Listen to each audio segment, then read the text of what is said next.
Welcome everybody here into the Juicy Fruit Xfinity Series. We are here at Chicagoland Motor Speedway. 30 laps of racing, 42 drivers, and 1 winner. Green flag is out in the air. Dylan Schwalbenberg up top here on the pole.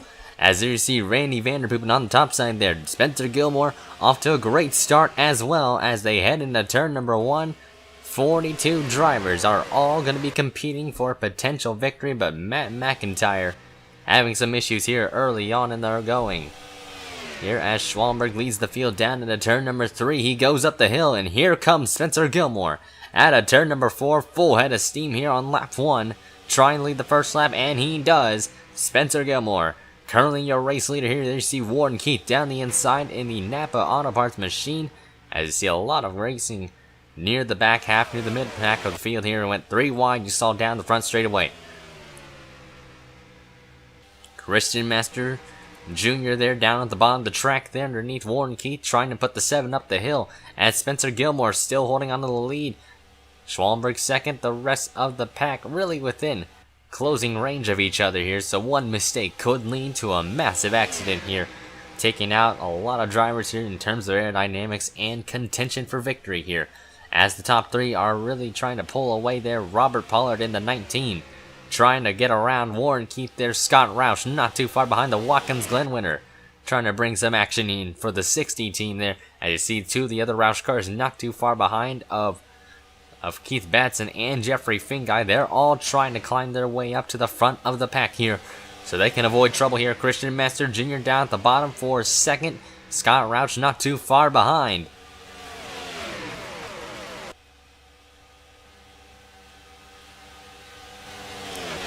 Seymour Butts there down at the bottom of the track there, making a 3-wide pass for a top 10 spot there, or trying to get around the 22.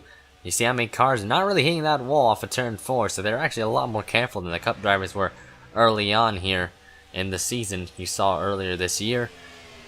As there you see, they're all really just trying to catch each other one by one. Roush is up to P2, Schwalbenberg down P3, but here comes Batson down at the bottom for that 3rd spot there. Finguy not too far behind. Teammates are really going to try and work together here. 3 of their cars are inside the top 10 right now.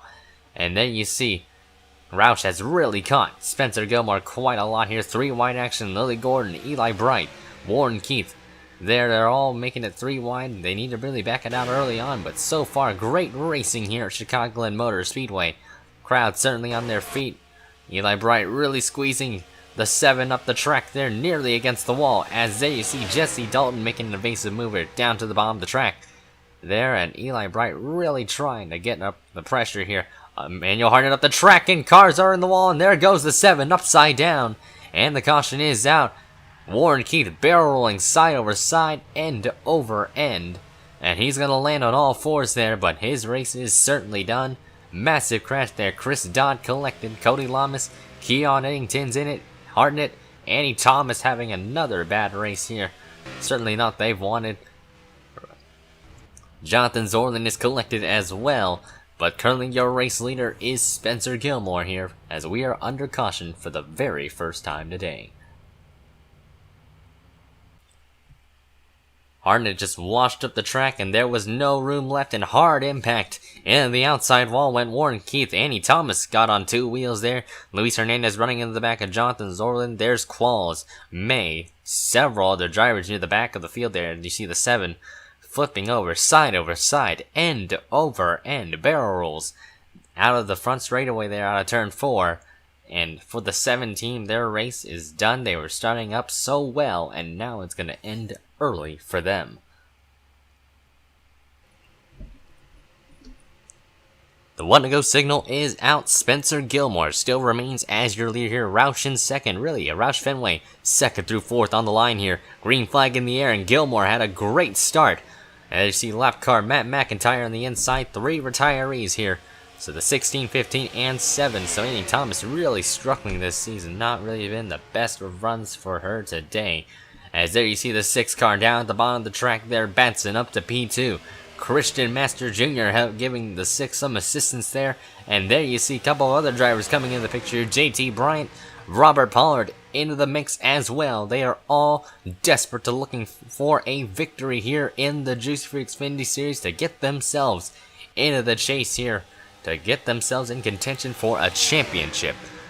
As there you see Betson down at the bottom of the track, 3 wide around the lap car here. McIntyre staying up high, Roush in the middle, and Master Jr. down low. You see more 3 wide action in the back with Kyle Keith in the 42. As Master Jr. really diving it hard into turn number 3, trying to get the momentum out of that corner there. But right now, Spencer Gilmore has been untouchable since the green flag. But right now, Keith Batson could challenge that 01 car if they can for the JD team.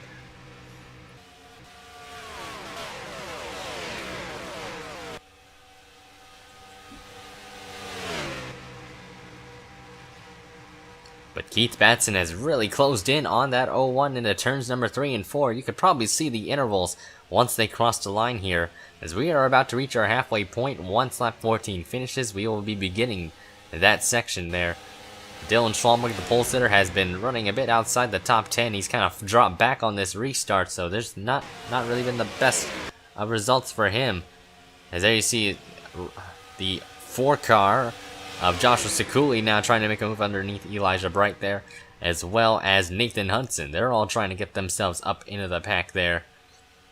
And you see Robert Pollard nearly hitting the wall off of turn 4, as well as Dylan Schwalmberg, so that holds up the outside line a bit. But right now, the top 2 have pretty much been the class. Really, Spencer Gilmore himself has been the class of the field there. And JT Bryant now up to 3rd, Roush up to 4th now. And 3 wide action yet again here in turn number 3. Randy Vanderpoop this time in the middle. Bit of contact there, sending Robert Pollard up the racetrack there. So certainly gonna help cost him some positions on the racetrack there. As there you see Kyle Matthews down at the bottom. Cole Baker trying to follow on suit. A lot of drivers really dropping back since the green flag here. And Spencer Gilmore still pulling a gap over the rest of the field here. The top 4 really trying to check out from the rest of the field here. Roush in contention for a 2nd victory. If he can catch those 2 drivers in front of him, he could have a nice shot at winning. But JT Bryant is right there on the inside of him.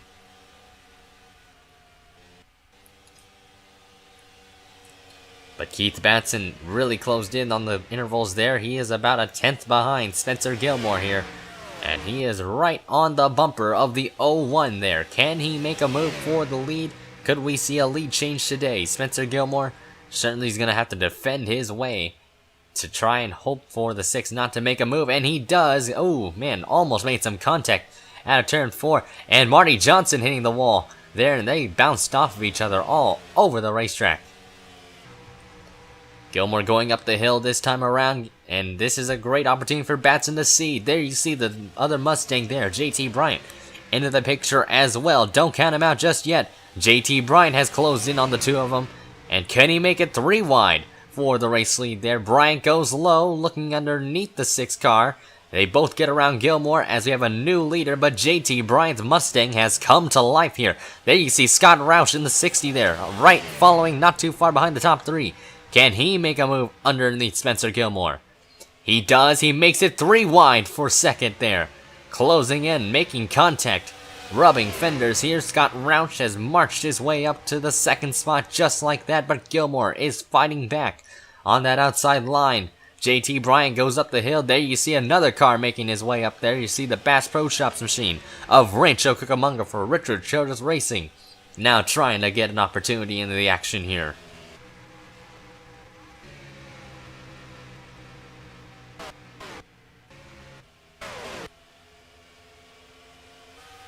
Three wide action near the middle of the pack here. Eric Rodriguez in the Hertz car really kind of struggling with the handling of his race car. He's trying to get up some positions here. Just got around Lily Gordon and Corey Williams there. But looking near the back half of the field, Dylan Schwalmberg's really struggled with his race car today. Not very happy on the radio. Something amiss wrong with the 20 there. So they've definitely lost some horsepower with that 20 machine there.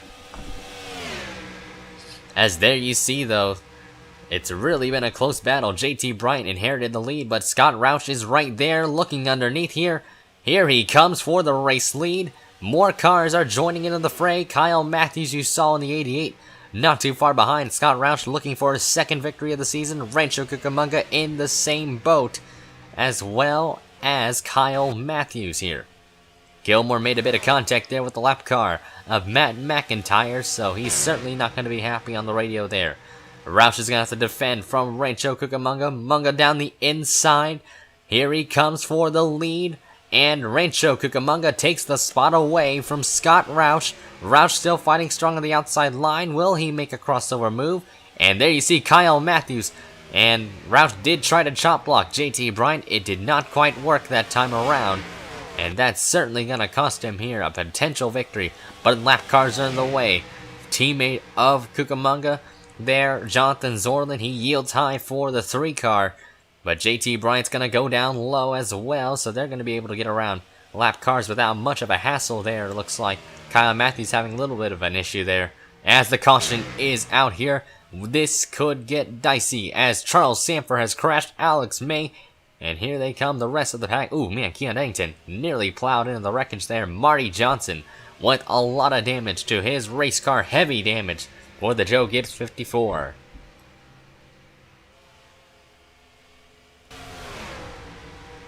And Jesse Dalton's motor blew up right into Kelly Boston. Nowhere to go for Kyle Keith, and they all just staggered and all just really piled into the wreckage at the end there. Alex May, Randy Vanderpoepen, and Charles Sanford plows into the rear end of the 43. A vicious impact to the front end of the 8 car, as well as the 43. And Keon Eddington sideswiping Sanford near the end there.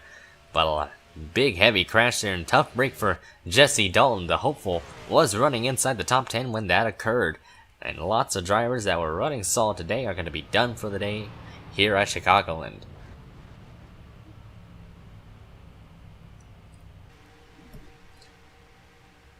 We will be having a 3-lap shootout to decide it all here. Rancho Cucamonga is going to have to be a sitting duck here, or will be a sitting duck here for this restart. JT Bryant could take advantage here. This is an opportunity for those in front to really take the lead away. As the green flag is back in the air, Bryant had an excellent start there. Will he make the move underneath Rancho Cucamonga? And he does. Meanwhile, lap car does yield to the bottom of the racetrack there, so those on the high side are going to be able to get around him quite easily. But it's going to hold up a lot of the mid-pack cars here. So Spencer Gilmore and the others are going to be out of contention of the running here. Kyle Matthews looking underneath Rancho Cucamonga for position. Scott Roush not too far behind. Can they get around JT Bryant? Bryant's going to be a sitting duck here with 2 laps to go here at Chicagoland. This is going to be a great finish here. There you see Kyle Matthews right there in the 88. He has made his way up. He's been consistent in the point standings, so he's really done an excellent job here for Junior Motorsports. Can the 88 make a move to the inside of the 98? 2 cars. Matthews with the win already in the series. He won Nashville. Can he make a move? He's waiting for Bryant to go up the track, and he does. Matthews down the inside, side by side for the lead here. White flag is out. 1 more lap to go here at Chicagoland. Scott Roush is right there in the 60, but I think that's been the move of the race right there. Roush going for second. He knows this race is probably over now. JT Bryant having the run on the outside line. Can he make a move into turn number 3? He's too far back though.